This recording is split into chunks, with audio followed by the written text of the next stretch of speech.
just gets worse.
What time is it? It's time to get back into some Star Citizen. Let go. Back up. Down. Doggo trying to dip. I don't appreciate it. I don't appreciate it. Doc was like, let's go. No, sir. No, you will not be leaving. So first things first, let's go ahead and pause that music. And oh, it is me. It's your boy, and we hopping right into it. It's a new year, and with every new year comes the reef. So for those of you who haven't seen it, we haven't seen Inside Star Citizen in a bit, so it's time to hop back in. Also, let me adjust these because these things are massive. We never use them at 100%. We typically go 50. Much nicer, because then we have the potential to have everybody at least see them, which is nice. Who wants some noodles? Thank you very much for the welcome back. I mean, I typically try not to leave Star Citizen too long, but like, fam, we went so hard at the end of the year last year. We literally lived in Star Citizen for like 3 straight months. So it was like, you know, it's time to give this a break. And we did. So we're hopping back in here. Inside Star Citizen. We got 4 episodes to catch up on. Tails mentioned the other day, I'm an expert with VA info. Let me know if you want to chop it up sometime. I mean, I'm always down to, you know, learn more about what's going on with the VA. I actually have a claim in. Hopefully I gotta update it with some documentation, and then we going in. So appreciate the offer. But fresh after holiday break, the review of process and personnel alike, and the renewed sense of determination to make each year of Star Citizen's development even better than the last. And in 2024, that includes the return of so many Squadron 42 developers to our persistent universe fold, all of which are working to add their features and advancements to the already stellar work of the SC devs we all know and love. And so to get this you got some documentation on how to get that done. Let's throw it now to Chris, Alexis, Gennady, Inez, and Kian of the eponymously named Team Kian to show us a bit of what they're working on for Alpha 323. Who wants some noodles? So we showed a lot of interesting things in CitizenCon, and a lot of which is also welcome back. Appreciate you. We're going to be bringing a lot of that to you guys soon this year, and we're going to be talking about the designs of those features and also how we went about making them. You're going to be doing a lot of these for the next 4 months, aren't you? Yeah.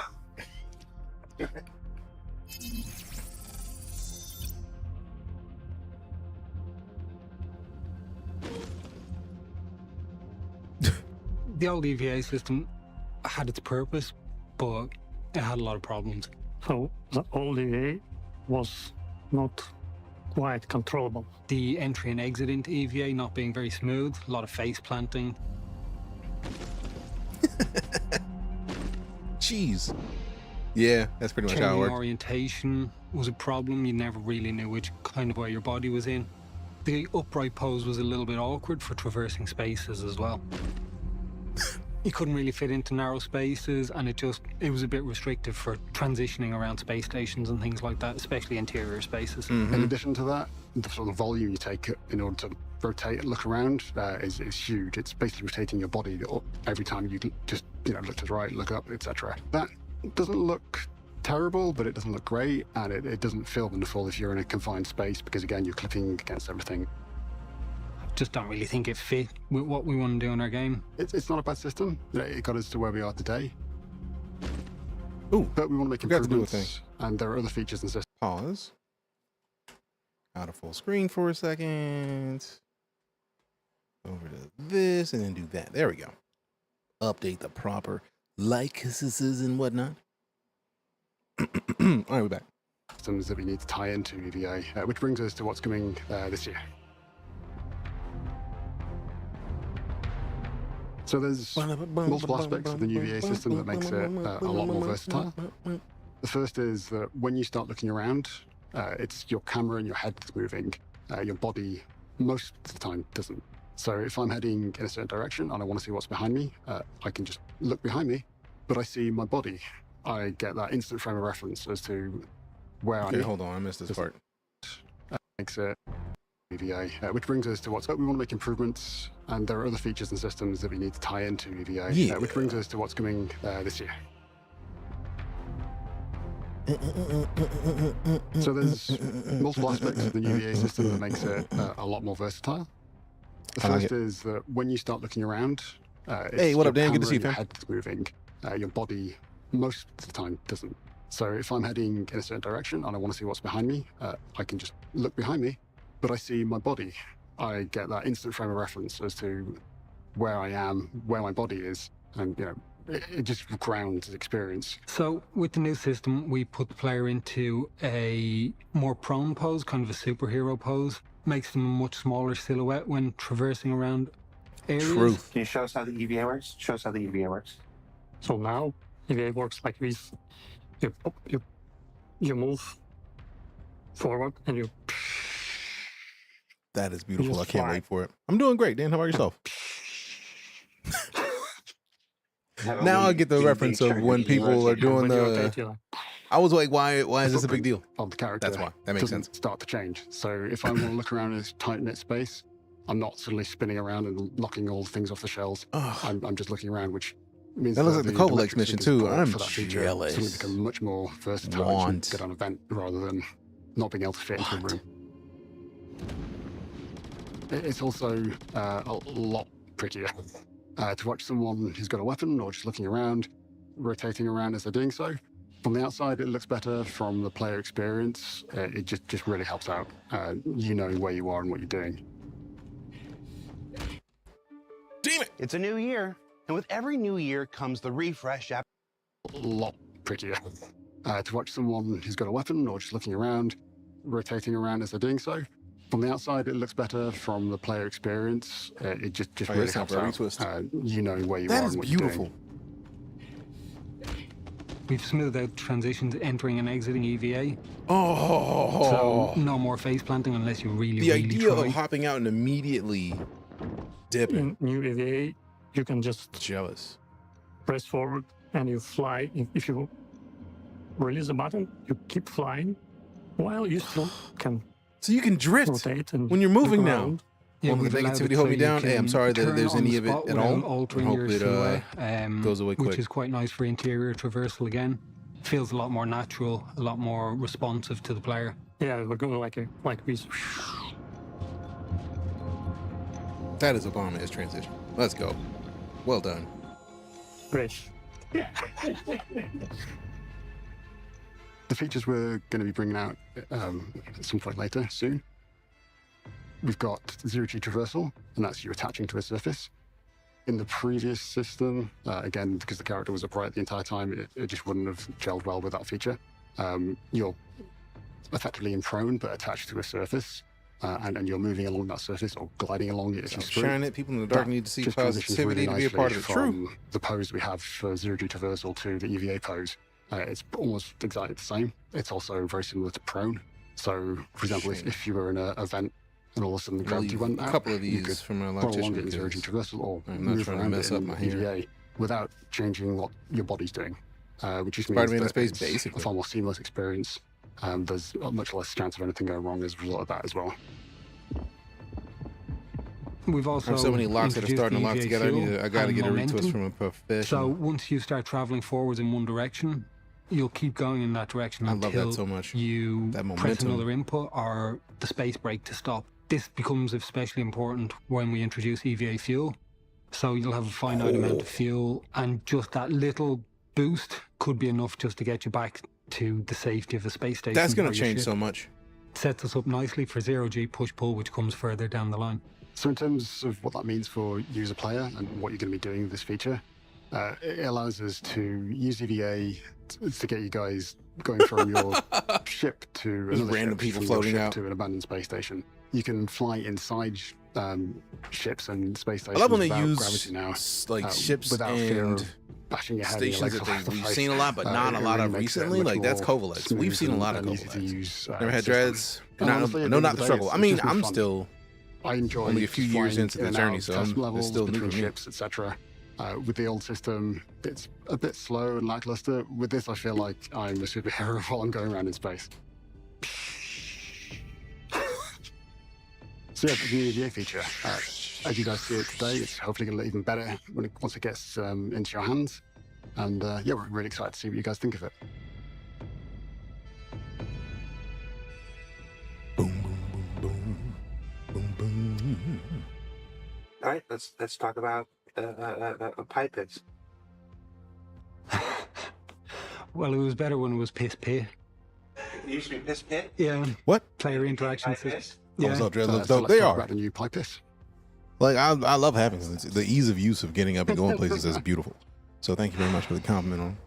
I was too late to change it. I like to say PIS because, yep, sounds better.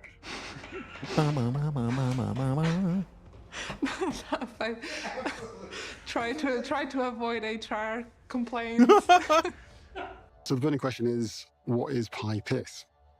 Well, it's everything you interact with around you and how you go about doing that. PIS. Won't even like your pie. Piss on your pie. It's not always easy to select the interaction that you're looking for. You have to drag your cursor then to make your selection. And it's not really very fast or intuitive. And in general, it got in the way of you doing what you wanted. It added an extra layer of menuing that wasn't necessary. But there's some things that we wanted to solve, and that's what the new system does. So with the new personal interaction experience, we have multiple ways of improving how you interact with the items around you. So we've released little parts of the new system in the past with the pit wheel and the quick select wheels and the control hints. This is by far the biggest iteration on it and will totally change how you interact with things in the world. We've introduced the new interaction prompt, which will show you which item you will interact with by just tapping F, and will also show you the type of interaction that will be performed. So I cannot wait don't have for to go that. into interaction mode to interact with the objects. We've updated that to have an on-screen icon. I can't wait. Gives you the input that you need to press. Please give me this now. now. Idea of what you're actually going to do. If it's when in, you press it. So that, I mean, obviously the launcher's up, away in range, but like, is come the on, item I you need interact with, this. gone.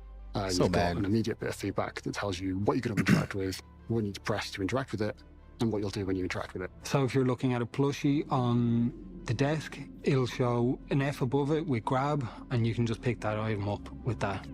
I'm so excited We've for also that. introduced the personal interaction wheel, So much so. which instead of the list view will now give us a nice radio menu that lets you select exactly what you want to do in a much more intuitive manner.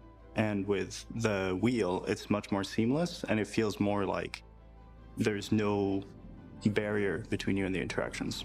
And that's locked for the screen, so you can't miss. You're always selecting something, and it's, 99% of the time what you want to interact with. Don't sneeze while you're pressing the button. It's much more intuitive. It's much easier to use. And that option, that problem I mentioned, where if you're trying to interact with what's in your hand, that's gone. Now the new system just opens the wheel, and you select what you want to do with what's in your hand. It just works. So this new interaction wheel plays really nicely with default item actions, which has been in development 99% of the for a time it while, works but every it time. needed the whole system to come together as one before we released it. If, for example, you're out mining gems after blowing up rocks with your multi-tool, you might want to That is a cool looking mining tool. look at it. Or you I didn't know might they want looked to like that in just the store it front. That's directly what's into up. that pack. You now have got the option to customize and say, when I look down at that piece of gem, show me the prompt. It's always going to show store, or it's always going to show carry. Or I love that inspect. so much. It's up to you, and you can change that on the Also, fly, that fit. and it'll Wait a number minute. it, and I want it one of just those. allows you to Can I get customize that your own fit? experience. Can I get that fit? Now the player doesn't have to go to interaction mode to make a selection. It can just simply tap to trigger the behavior. The new system is entirely data-driven, so from our perspective, it makes it really easy to customize from a designer's point of view. And again, because we've set up that data, you can then customize it yourself. It allows you to customize the primary and the secondary interaction. So you can change what just tapping F while looking at something does. If the player changes the default item on that item, the selection will be saved across all the items that match that state and the item category. It picks up on what So any you want to do with multi-tool different that you item look types. at, it'll So auto. If you want to cuddle a plushie, you can set that to be your default inspect. If you Need want it. to be Need picking it. up golden Legitimately lemons and need it. storing them directly whilst you're harvesting, you can set store to be your default, and then that's the way it'll stay. If you want to equip ammo as soon as you come across it to your suit, you can set that as your default item action. So it's something that, with a little Come bit on. of interaction from yourself, means Need. that you can customize and tweak your own play Need. experience and really rough out the edges in terms of your minute-to-minute gameplay and how you interact with things.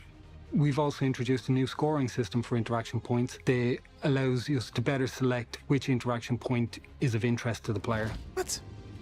This is What? based on distance from the you can play player, right now, angle to Bob, the but cursor or it's center screen. as and far as whether Star it's on- Citizen is concerned, with the MMO portion of it, they're not going to release it until, I mean, you could play right now. The game is called Star Citizen. Squadron 42, on the other hand, Squadron 42 is a single player experience that is currently being polished. It is in polish phase. It'll be released when it's done. In my personal opinion, am imagining that they're ramping up Star Citizen development and getting a lot of the things that are in Squadron 42 that they have already confirmed are in Squadron 42 done and in the verse so that they can release this year. At least that's what I'm imagining. They could delay it because they have never officially announced a date. But my hopeful, optimistic outlook on it is that Squadron 42, the single player version, could release this year, but they haven't said specifically. They just said they were in polish phase. It'll get done. How do you get Star Citizen, and is it good? Go to robertSpaceIndustries.com. Speaking of, let me go ahead and wow, I haven't updated my I haven't updated the location of these because we haven't moved the scenes a lot. My camera used to be at the top, and I moved it so that people could very easily see the game while we're playing moving forward. But where's the thingamajig? There's that. I like that. You go to robertSpaceIndustries.com, which is the website for the game. The reason I have this referral code on screen is if you use that referral code, you get in-game credits. And right now, I think it's over because they had one for Valentine's Day where if you picked up the game, you basically got free armor and a free vehicle. So it's pretty nice. But yeah, robertSpaceIndustries.com is really where you want to go. That's the website. Do we still need a 5090 to run this? I started playing this game on a 980 Ti and then on a 1080 Ti, and I'm currently rocking a 7900 XTX. So you don't need the 5090 to run it. If you go to somebody on Twitch, type in !SC or can I SC, because I have a command that literally makes it to where you can see. There's a link to it that shows you the telemetry. So what people are currently playing Star Citizen with right now. Will they run a 40, 60, and 32 gigs of RAM on it? Easily. But I would still highly recommend, regardless of your fantasticness of your video card, I feel like that card should do it. But it also depends on your processor. Simultaneously, an SSD is the most required thing in Star Citizen. An SSD. When did they let me put the... Great, and the link doesn't work? Are you serious? Okay. I was about to be big mad. Can I copy there? No? Oh, go copy from over here. I will give you the link that if you are on a PC or if you're on mobile, you copy the link for it. And then when you screenshot it, you can copy it from the screenshot. And then for the telemetry. All right, so I got two links in there. You can't click them because it's weird like that, but it's there. I think I get this game when I get the 7800X 3D CPU. Ryzen 7 770 CPU and 2 terabyte NVMe SSD. You should have no problems playing Star Citizen like at all. At all. Only thing you actually need is a solid state drive to play this game. Graphic settings are adjustable. Right, like the solid state drive is the most important part. Like, also remember to put the game on high regardless of what setting you're in. Like, just put it on high out of principle, because I feel like that's had lots of people have had issue, and putting it on high has solved a lot of it. But yeah, TLDR, the game is great in my opinion. It's not done. It is an alpha game, and they let you know that multiple times. If you go to click buy, they're like, you immediately hear, where is it? We're sorry, just to let you know this game is not fully done. And then once you've installed it, and you go to click install, and you go to click play, and it's like, we're sorry, just to let you know the game is not done. Like, they let you know regularly, and in many ways that it's not done. But the reason I like to watch these videos is because it kind of lets you know what they're doing while they're developing it. And that to me is a big deal. Good parts except my CPU. I have 5600X, so that's why I want that Ryzen 7. I mean, you probably can still play it. But again, the second link that I posted, the telemetry link, that'll tell you what, like, you can look up what other people are playing Star Citizen and what they're using to do the gameplay with it. So like,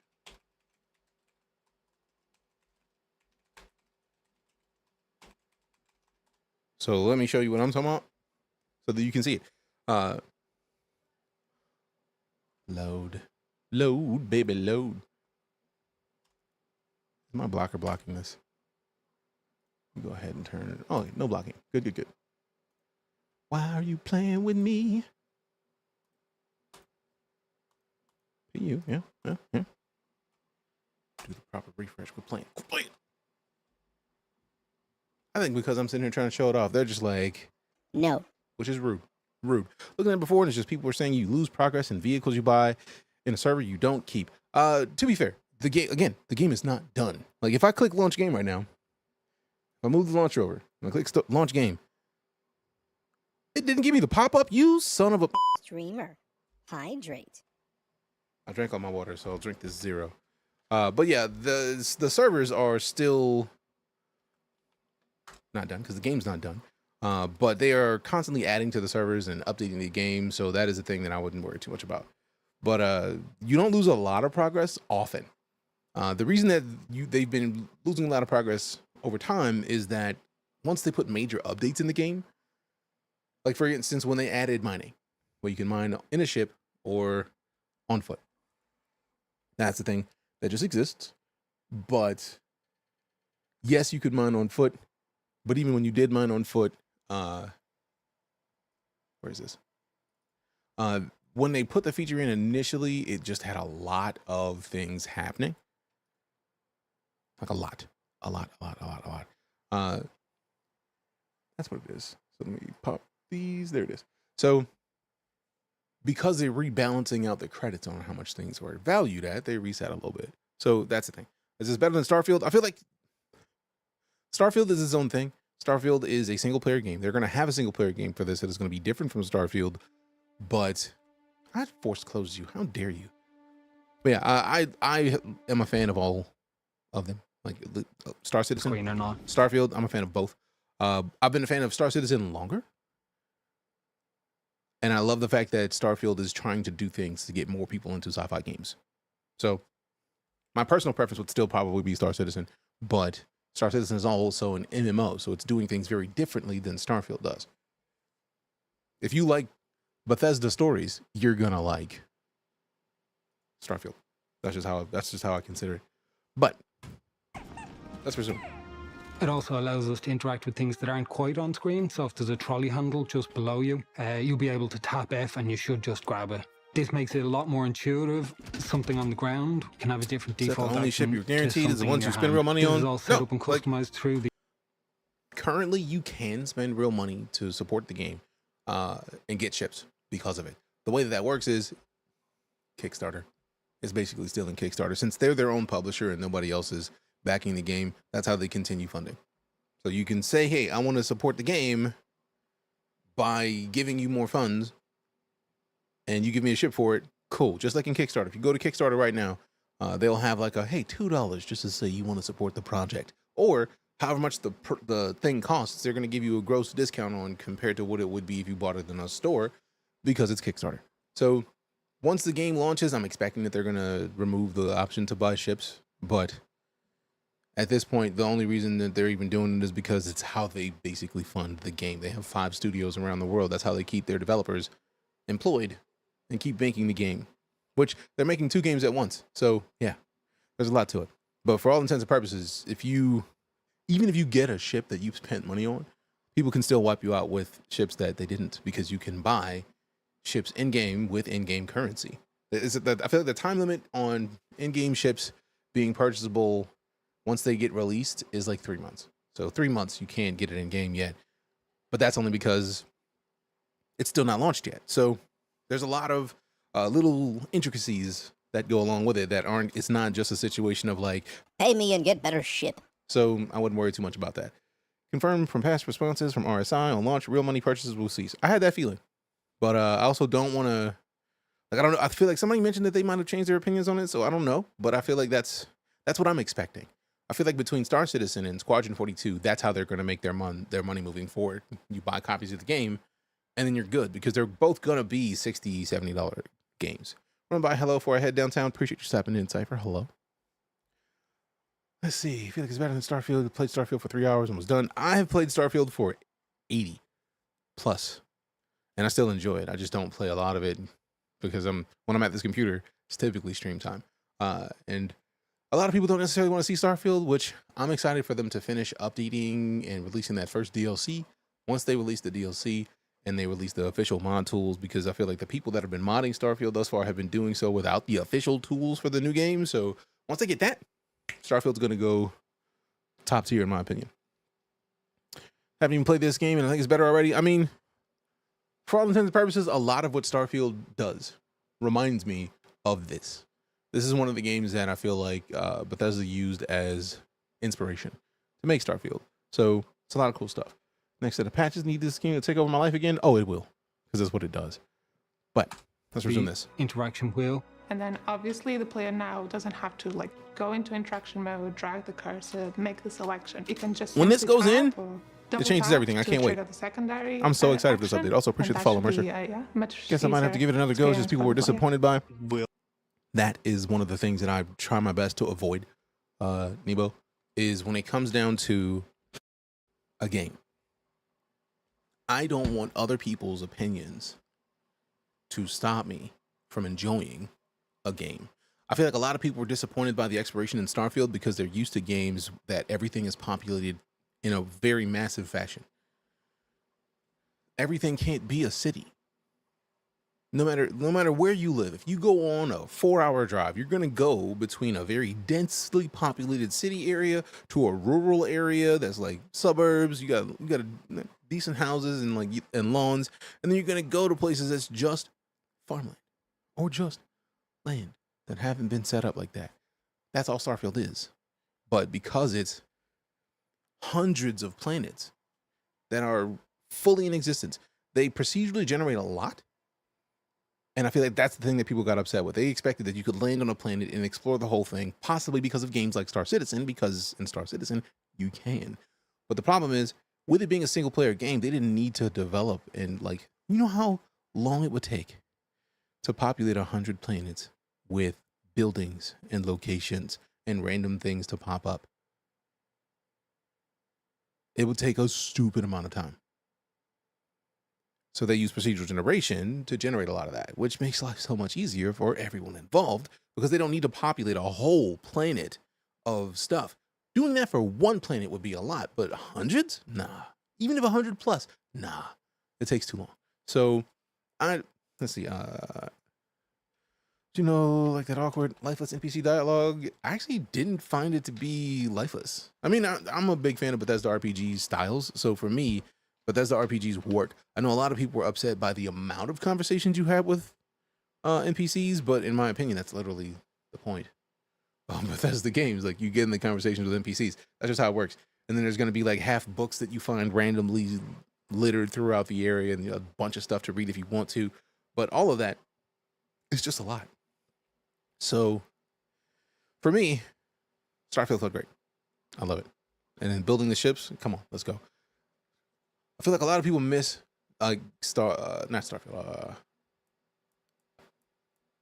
not Oblivion, Skyrim. A lot of people expect Skyrim level density for a whole planet, for hundreds of planets, and that's just not feasible. It's not.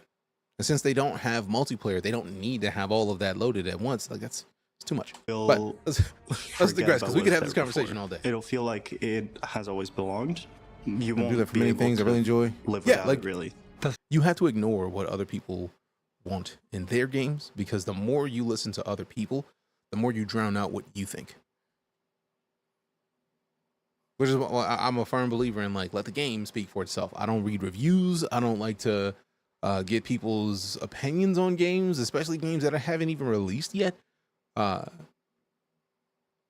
that happened with Skull and Bones. Lots of people hated on Skull and Bones, and then when it came out, there was people like, "Yeah, this is pretty good."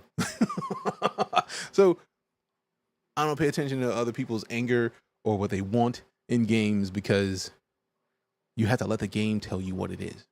And if you listen too much to negativity, you're going to go into it with a negative thought process or a negative expectation.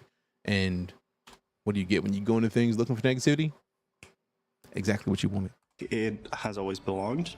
You won't be able to live without it, really. That's just some of the things our team has been working on over the last few months and bringing to SE Alpha 3.23. We're looking at bringing you lots more stuff from work on Squadron 42 into Star Citizen. We're really excited. Man, to I can't wait for hands 3.2 to improve your overall player experience, the way you travel through the verse. Yeah, when you get your hands on it, please let us know what you think. We're really excited to find out. I like how we've been trying to watch this What video. did we learn this week? Well, It's a 15-minute video. EVA looks sick. We've taken over 20 minutes. I'm with it. Sure. Let go. Usually I'm a bit more eloquent. Make me than more that. open-minded to try it again. Damn. For me, I'm it's allowed to all mark about out being sometimes. open-minded because That the way we interact So with much the is physical closed. universe around us is getting a whole lot more easier intuitive to give and customizable. things a chance And to that be what this they are. New EVA, So I'm glad. new I default appreciate you item actions, listening. and new personal interaction system are just the beginning of what this spring's Alpha 323 has to offer. Yes, Virginia, it's going to be a big one. For Inside Star Citizen, I'm Jared Huckabee. Be sure Hi, to Jared check out Huckabee. tomorrow's Star Citizen Live, where we dive into even more Alpha 323 goodness. And we'll see you all here next week. Hey, is there an after show? There is some stuff post show. Okay. So I'll wait. Oh no, I pause these videos all the time. This is part of the reason why I like to watch these. I like that there's med pins. I never saw those before. Oh, that's lovely. They got the Radagast. Who made those? That's awesome. The Lando mugs, I see you.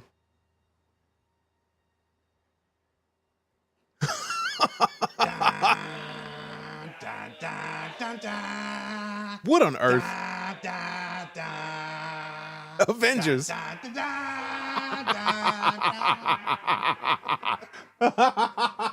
That is great. Whoever put the Avengers in there is genius. How dare you put the Avengers? Well, Star Citizen. Hold on. Let me double check this because I was on the page and I was hoping that it would just go through the playlist that I was expecting it to. So let's go into this one. So we got expanding branding, masters and blasters, and distribution elocution. So let's One of the major mandates of do our it. evergreen programming is Actually, to no, we don't have highlight to do and that. explore the works Get of out as of many this, teams and then contributing just to do the this. creation of Boom. our universe as possible. And on this continuing road to What up, Alpha Solomon? Good to see you, fam. 323, 4.0, and beyond, we periodically detour onto the proverbial side streets, if you would. Why is there and a llama? dedicate some time to those aspects you might not discover following the development of any other game. So on this week's show, Why is there a llama? I'm proud to highlight. How much is the base team game? I think like dedicated to bringing $45. Let's double check because I don't want to be a liar. All right. Oh, perfect. The telemetry came up. So I think it was mentioned. Let's scroll up a little bit and see what it was. It was like a 5600X. So let's see if we can click here. So 2600. And then it's basically like down here is the GPU score and the CPU score, and then we can see what the frame rate they have. So let's see what a 5600. So go down this coach, maybe. All right, 5600 was Zebo, and then what was the other GPU? 3060. So let's look for 3060. Hey, speaking of, boom, this is actually the box that you want to look at. Average of 45.9 frames per second with a 5600X and a 3060. So 45.9 frames per second is what people are averagely getting with that right now. Appreciate the follow, Bob. Thanks. So yeah. Oh no. That's not a bad thing. Star Citizen has had frame rate issues for years. This is before they implement Vulkan, and I feel like they've been intending to implement Vulkan, and they have announced the intent to put Vulkan in this year. So if you're getting 45.9 frames now, it's only going to go up once they put Vulkan in. So I wouldn't worry too much. If it's a thing, like 45 frame seconds is 45 frame rate in Star Citizen. Also, the frame rate is heavily focused right now on the server you join. If there were no servers involved, you'd probably be knocking a smooth 60.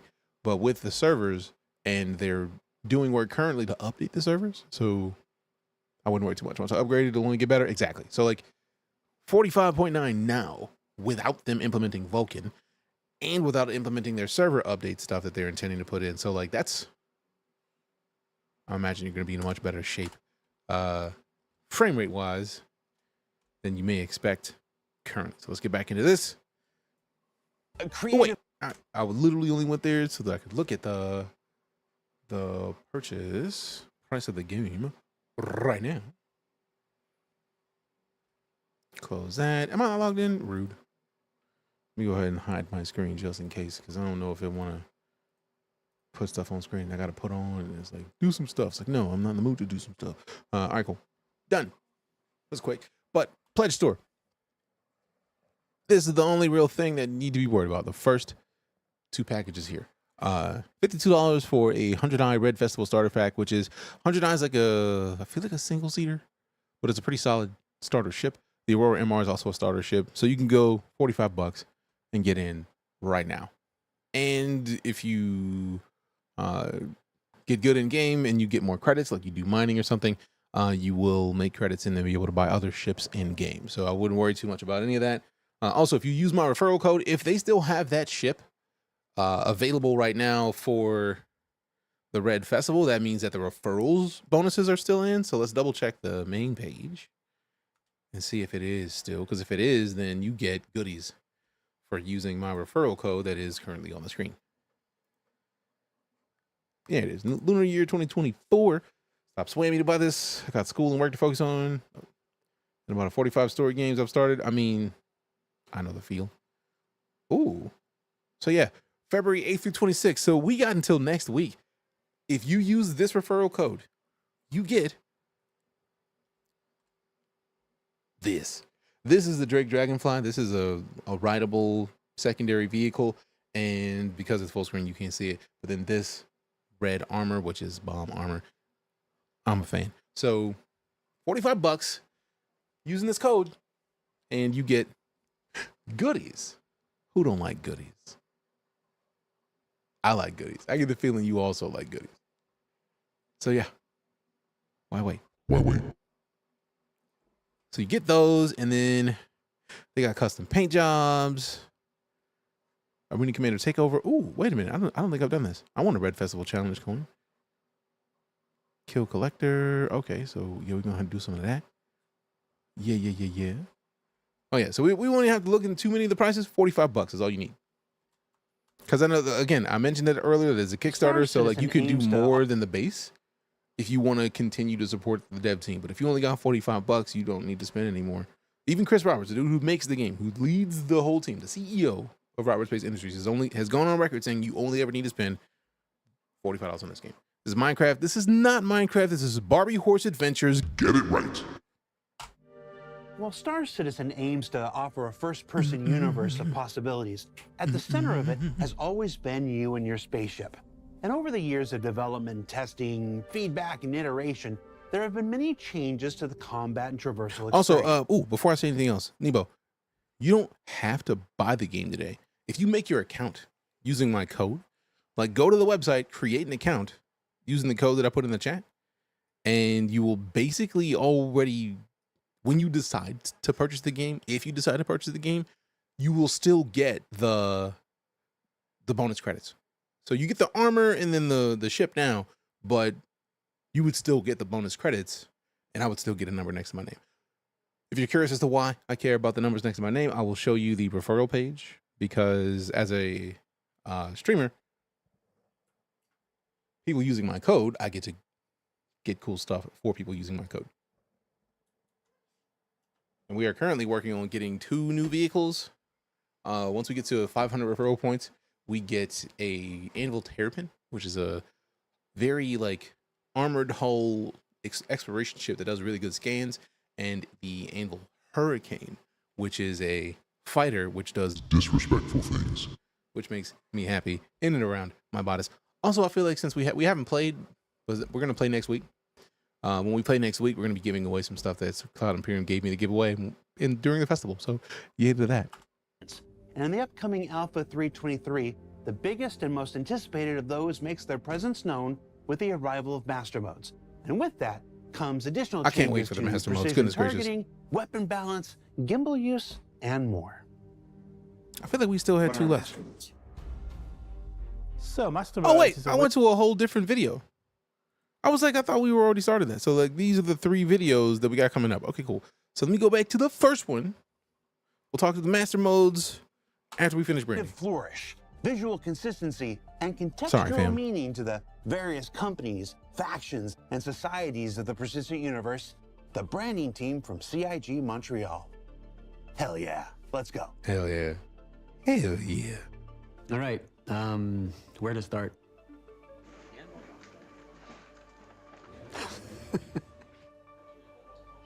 I joined the team in January, about 2 years ago it was. I was coming in from an experience at another company where I had set up the first branding team for a video game, which was a really interesting experience. So when I heard about the opportunity to do it for Star Citizen and build a branding team for a project like that was something that is, you know, you don't want to pass up on. When I stepped into the first few months doing, you know, a bit of a due diligence, looking at the state of what we have in the game already in terms of branding, logos, the different manufacturers and all the brands, the factions, 10 years worth of material being put into the game, often being done by, you know, different artists or different parties and for different reasons also, you know. There was just a wide variety of styles. Appreciate the follow, Nebo. There would be a lot of like different interpretations for a single brand. And that was something that I noticed right away and I wanted to tackle as soon as I joined the team, is to try and bring a unifying vision, a bit more consistency to, you know, just help support the Star Citizen narrative, also to augment greatly in terms of immersion. And that was something that I noticed right away and I wanted to tackle as soon as I joined the team. Spray it down. Spray it down. It's time to spray it down, fam. Gonna spray it now, man.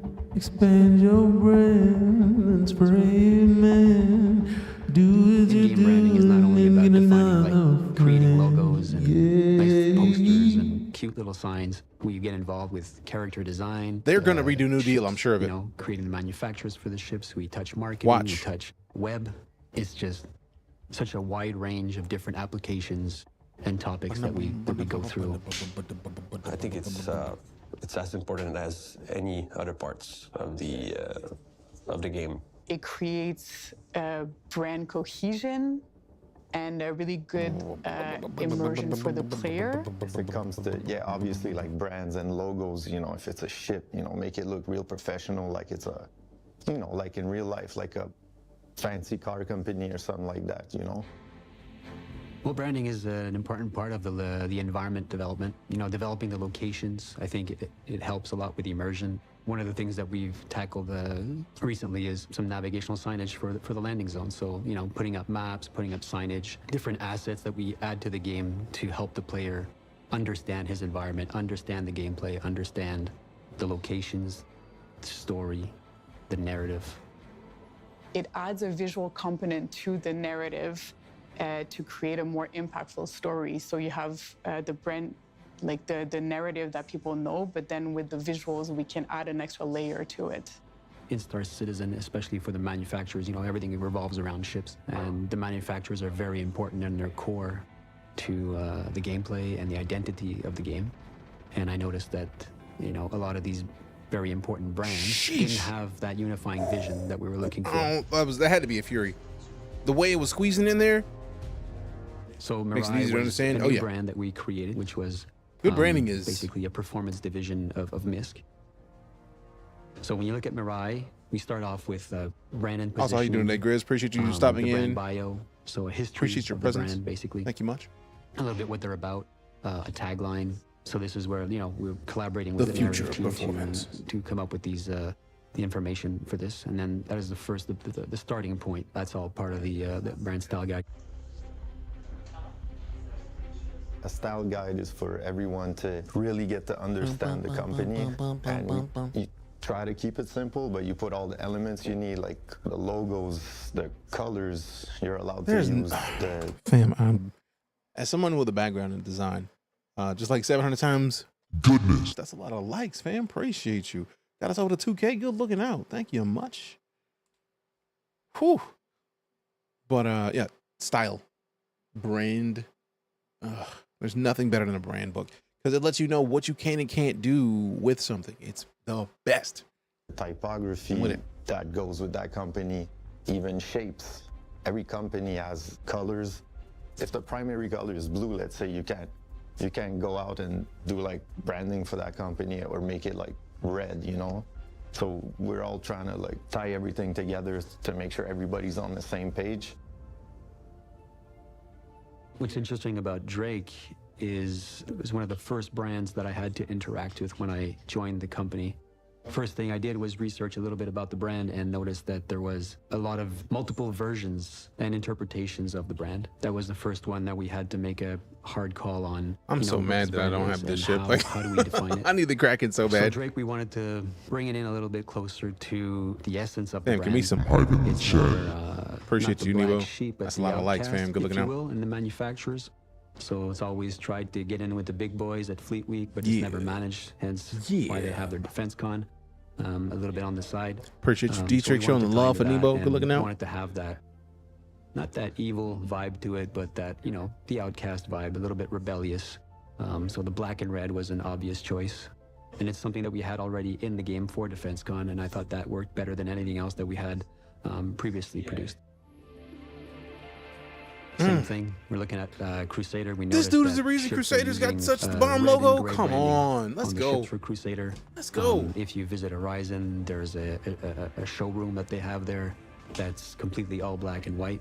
If you walk around the halls on Horizon, you notice there's some branding for Crusader that is blue and white.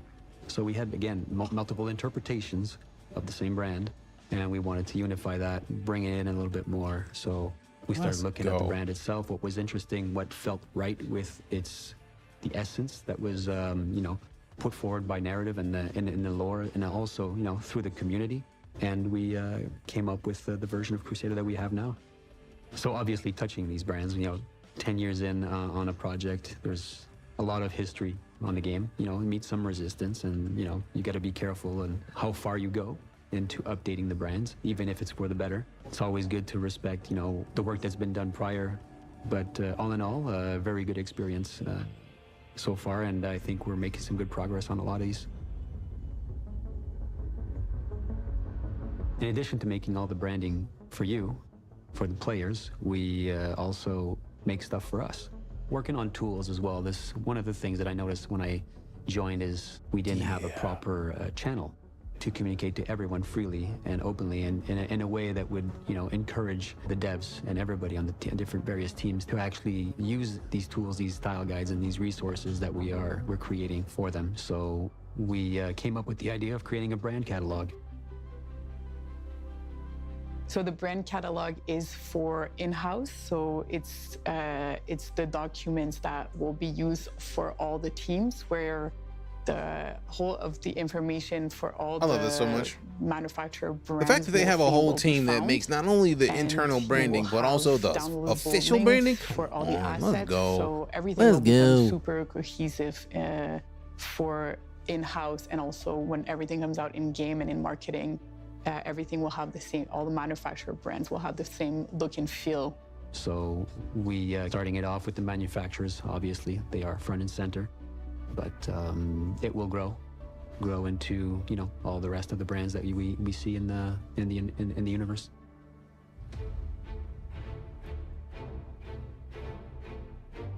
Pyro was, I think, is one of my favorite mandates we've done so far for the branding team. Not only because we're touching a specific aspect of branding that is not often talked about. So hype for the upcoming package. Also, we have the right team members Jeremy, to tackle even this though I said package, like, instead of patch. It was a lot of fun Appreciate for it you. because the team was How you really doing today? excited about that. Graffiti is another part of my background, which me and Max worked a lot on this aspect back in the days in our life. So we had a lot of fun building the graffiti structure. Each graffiti style were really existing graffiti style from all around the world, and we had to reproduce as much accurately possible the tags, throw-ups, murals, or any aspect of the realness of graffiti, which that was a lot of fun. Basically, like, we drew all the graffiti, and we made their space look really grimy, and the signage. I really absolutely the love this signage, but lots of graffiti. Like, for real. Lots of, like, faded, dirty layers and layers of stuff on the walls. So it was really amazing to see how they took some visuals that existed that the environment team had created, and they came in and went over this with the different graffiti. So they really developed like all the layers that you need for it to feel real. That was something that, is very rich and is extremely fun to bring forward with the visuals and the branding. And at that point, it's more than branding. It becomes like storytelling, basically. Right? You're telling a story through all the elements that you're putting on the walls and in the environment that help sell the lore and, again, augment immersion and the experience for the player. Defining the factions that we found in Checkmate Station by the Rough and Ready was a lot of fun. Creating the identity of a faction, a gang, right? In space, in a derelict, abandoned station in the middle of nowhere. I think you really get a vibe when you get there. When you enter the zone, like right away you know it's Rough and Ready. They made the logo like a big sculpture, so I thought this was pretty cool from where it started to where it's at now. Started from the bottom, now it's here. The sculpture does it mostly.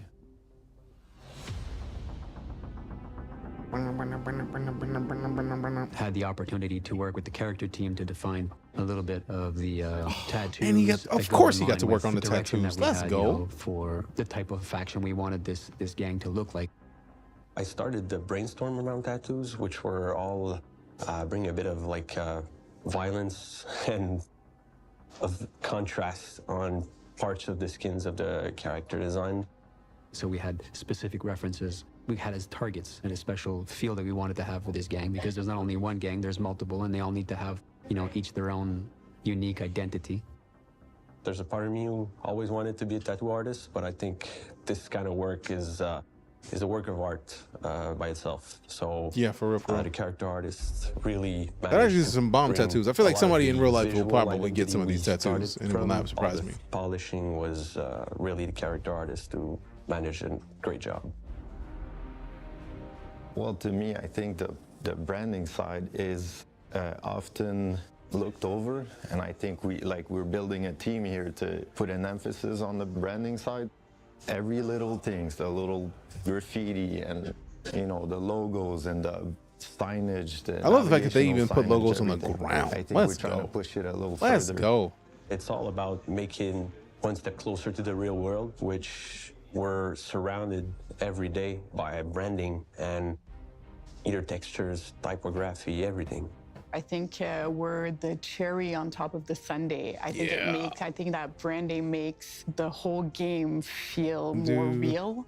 And I think this is where we can also develop this emotional connection to. You might find one of the tattoos they have in the verse. Everything that the player uses, buys, and interacts with. The opportunity to do graphic design and advertisement, fake advertisement within a game, so rich and deep. Absolutely love those so much. I don't know a graphic designer that wouldn't want to like to contribute or participate or be part of a team like this. There's so much variety. There's so much to do. The lore and the narrative is so rich. It's just a never-ending stream of opportunity to create really cool stuff. R&R, maybe? Nice. So what did we learn this week? Well, hopefully we learned that branding is for more than just marketing uses. It's a tool and an artistry that can apply to many aspects of universe creation, including signage, personal identity, and maintaining a universe of internal consistency that doesn't break immersion. Now, don't forget that our Lunar New Year, what up, Coffee? Good to see you, fam. And the associated free fly events all start today. So you can mosey on over to the RobertSpaceIndustries.com website for details. For Inside Star Citizen, I'm Jared Huckabee. Thanks for letting us share the process of game development with you, and we'll see you all here next week. Appreciate you, man. Thank you very much. All right, go. Is there anything after this one? Ooh, yes. We've been doing a lot of work with the...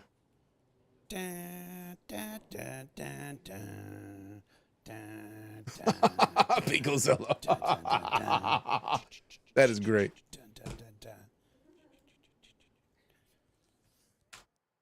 All right, next. That is Masters and Blasters Way let for us go. to really kind of capitalize on what the ships are. Friendly target. Basically, master modes are a new game feature that change all the combat experience inside the game. So you'll have a mode for fighting in and a mode for flying from place to place in. A rework of the flight and combat system to essentially try and solve a lot of the problems that players have had with the flight experience. You can decide if you want to be in full combat mode, or you're just in transit, or you want to get out of a situation as quick as possible. Master mode is the thing that makes ship combat exciting and making sure that the ships that you have in the game perform in the roles that we have envisioned for them.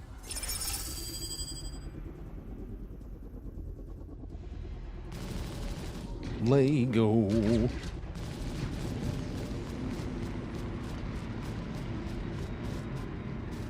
Since CitizenCon, we've been bringing master modes into Arena Commander. Progress has been quite good, showing off the new modes and letting people get their hands on it. Collecting the feedback, seeing how players respond to that online, by monitoring how players react on social channels. We've been testing internally a lot. It's a very limited selection of ships, but even so, people seem to like it. So we've taken that feedback and carried on making progress and adapting it all to the rest of the ships as well. We've been watching how players play the game, monitoring analytics, putting it all together and sharing it with the devs who need to see it.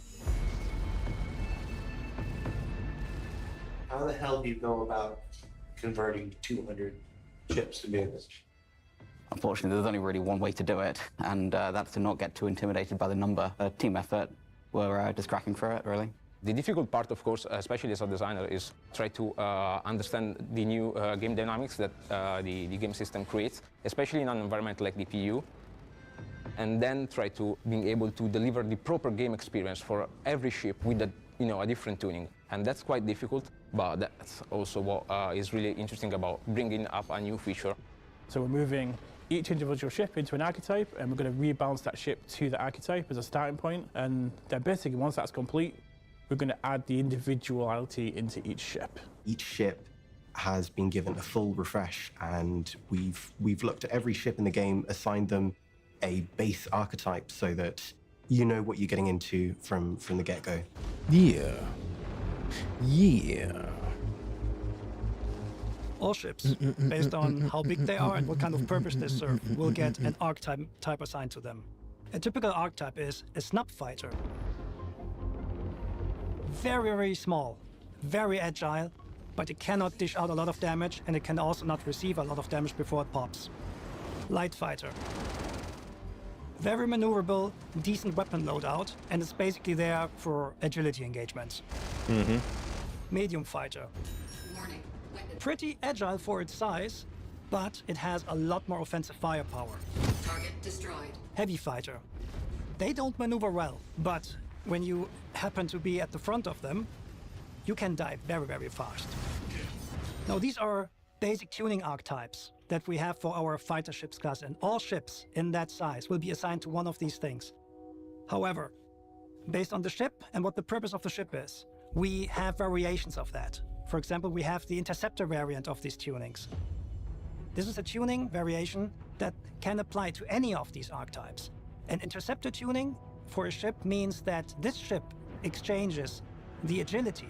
With agility, we mean the rotation rate and the lateral strafing accelerations simply for speed. So they will not be able to turn their velocity vector much, they will not be able to rotate much, but they will be very, very fast just going forward. Yeah. Racing ships are like the base archetype that almost all racers ended up with so far are interceptors, because racers prefer speed over everything else. But you want to pick the right racer for the right track. The other end of the range are our, let's call them fighter bomber tunings. That means we trade agility for simply durability. On top of the fighters, we just keep going with this. We have gunboats for ships that are constellation-sized. We have corvettes for something like a hammerhead, right? So our hammerhead is, for us, is our anti-fighter corvette. frigates are basically the biggest ship that players can control in the universe right now. So we're talking Idris, we're talking 890 jumps. I know that players cannot control the Idris, but we're talking ships like the Carrack. Those are frigates, really, really big ones, but also they will have variations in their tuning based on the brand and what the purpose of the ship is. So these are very big changes that are coming, but the main takeaway is that these archetypes are just reference frames for the type of tuning you want to give a ship. It does not mean that every ship that you have in the verse will fit a specific archetype. There are ships which are in between. For example, the Saber. Fair enough. Is it a medium or a light fighter? It's It is somewhere a in very between. solid ship. The Cutlass has not the durability of a heavy fighter. It has, however, the turret of a heavy fighter, so it's somewhere in between. So there are ships which do not fit exactly into these frames. But this is the beauty of it. Bullet, because right? these ships, we can make them fit Them anywhere we bullets. want. We just need to make sure that the balance between them is right. Not everything fits in a box, and it would be very boring if it did. Right? It would. I'm glad they realized that. That's actually one of my favorite things about it. It's like there's never like a one thing that only fits one size. You get the zoomed in picture of your target, and it allows you to paint over specific components of the ship. So if you want to take out the thrusters, you simply aim towards the thrusters, and your gimbals will make sure the bullet lands exactly where you're aiming. It's a big rework of the entire target system with the goal Ooh. to make it not only fit master modes, but also fit the problems we've had with target in the past, which is to control the weapons and the accuracy. Since master modes is bringing everything closer together, and master modes is slowing everything down, we need to make sure that the weapon speeds are adjusted as well. Let's go. It will reduce your fire rate. It will therefore decrease the spread and allow you to be more precise where you hit. Good examples for that is This if is you the want master to modes? fire at a ship from very far away and you want to make sure that your shots hit. Sheesh. An even better example is if you have a light fighter and you want to help take down a larger ship. You will not be able to take down the ship by yourself, but you can help other players by crippling the turrets with ballistic cannons, for example, and other subsystems. So it allows you to see better what you're currently targeting. What we're doing is we're bringing all weapons into 3 archetypes. We have the anti-fighter weapons that have higher fire rate and a higher velocity that allows you to hit targets such as a horde of gladiuses. And then we have the anti-material weapons. Okay. Anti-material weapons is the one you bring out when you and your friends want to hunt a hammerhead. Big old boy. It's got the highest damage of all the weapons. You want to deal as much damage as possible, but the target is big and it moves slow, so you don't have to worry as much about actually hitting the target. And then we have unspecialized weapons, which are in between the anti-fighters and the anti-materials. So this is better because it gives you a lot of options on how you want to attack the target. You can just, you know, spray and pray Areas that your always. shots are going to hit, Sheesh. or you can go into the precision I did targeting not know mode, that see master all modes the included the sub-targets precision targeting. that you That have that available, means everything to and me then pick out which because of these that's sub-targets you exactly actually what want I'm going to be attack. spending time in. Next to basically seeing what you're actually hitting, you also just get the stunning view of that big ship that you're targeting, right? Like it's a full screen, zoomed in view on your target. You can see it in all its like That's glory. gorgeous. You can see all the I have parts not you tried can that shoot yet. off. I need think to it's fix great. it.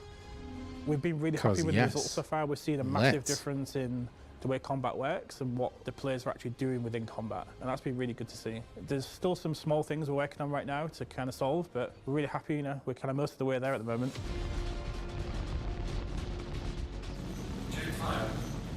The next big thing that the new aiming system has is the removal of the so-called N-1 system. That means that when you have a gimbal attached to a ship, the weapon attached to the gimbal goes down one size. At this point in time, after like lots of testing, we're pretty confident that we don't want the system anymore. So in the future, if you have a size 3 gimbal on your ship, it will carry a size 3 weapon. But we're actually going further with this because from 3.23 onwards, you will not be able to mount fixed guns on your ship anymore. In addition to that, all the turrets, however, will get gimbals. So this is a requirement because of precision aiming mode, because the precision aiming mode we also want to be able to use on turrets, and we need a way to make the bullets fly where we want them to fly without cheating. So this means all turrets, they will get gimbals on their guns so they can properly lead. But to still keep turrets more powerful in terms of their weapon employing capabilities, and also because turrets cannot just, you know, jump on the way out of the way, the auto gimbal mode will be something that's exclusively available to turrets. So pilots will still be able to manually gimbal their weapons with, you know, either tying it to their controls or by looking around. but only turrets will be able to use the auto gimbal Fully system. crewed hammer just got a lot scarier, a lot supposed to be scarier. very, very dangerous. Because the turrets And so are players more just have to disrespectful, choose how and they to still get apply the auto damage the gimbal. best. However, Come because auto on. gimbling is also in assisted mode, it will come with a reduction in fire rate. Size 3 gimbals will Just be able to keep mount a things- size 10 things gun.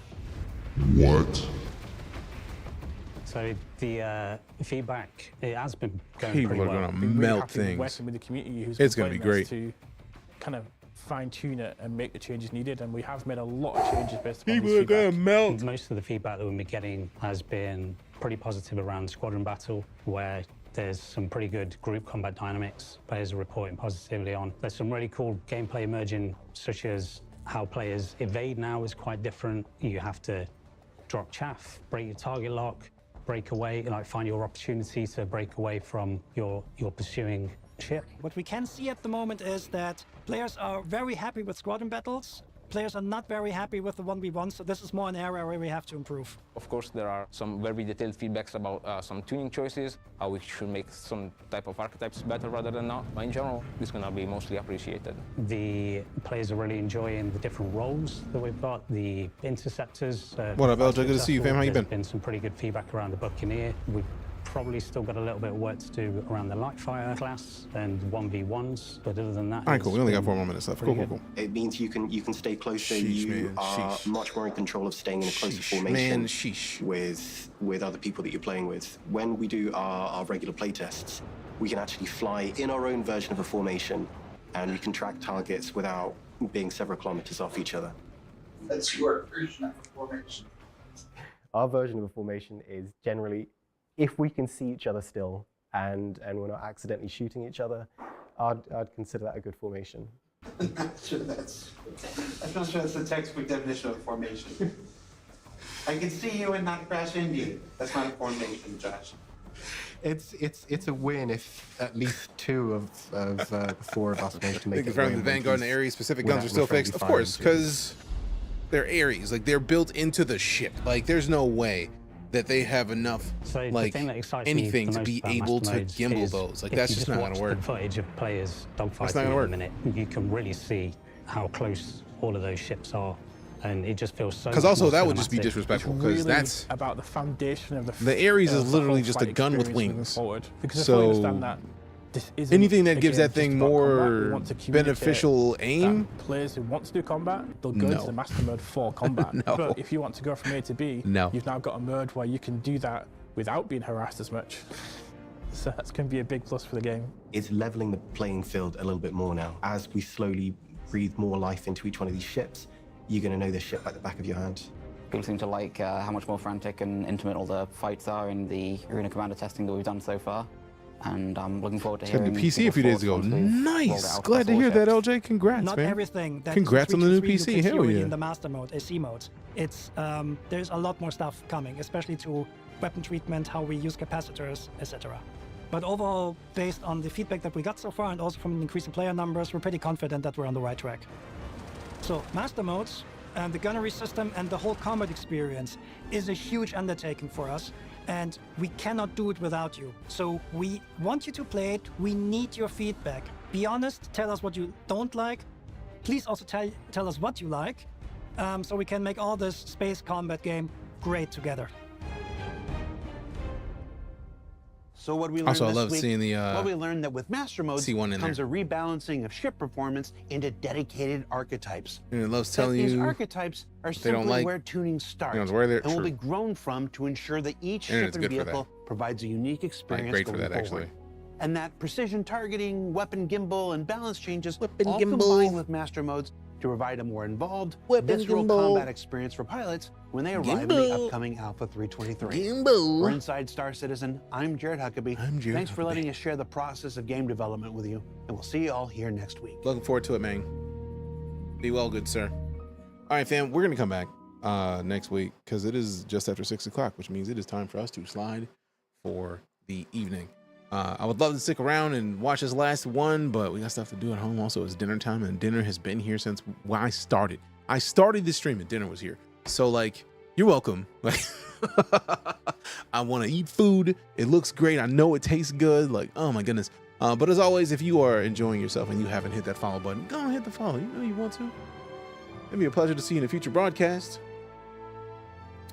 What am I looking for? There it is. In Twitch, you've got the Star Citizen command. If you have not picked up Star Citizen, had the Mustang Alpha pledge ship and traded it for the C8X Pisces, nice. How's that been working out for you? The Pisces is a great ship with that rear cargo bay. It's just nice. But yeah, hopefully you enjoyed yourself. That is my goal at all times. If you are here on whatever platform you're on and you've enjoyed yourself and you haven't hit that follow button, fix it, hit it. If you're on YouTube and you haven't hit the subscribe, why would you do this? Just do it. You know you want to. We'll be back next week with some more gameplay. I'm DeejayKnight.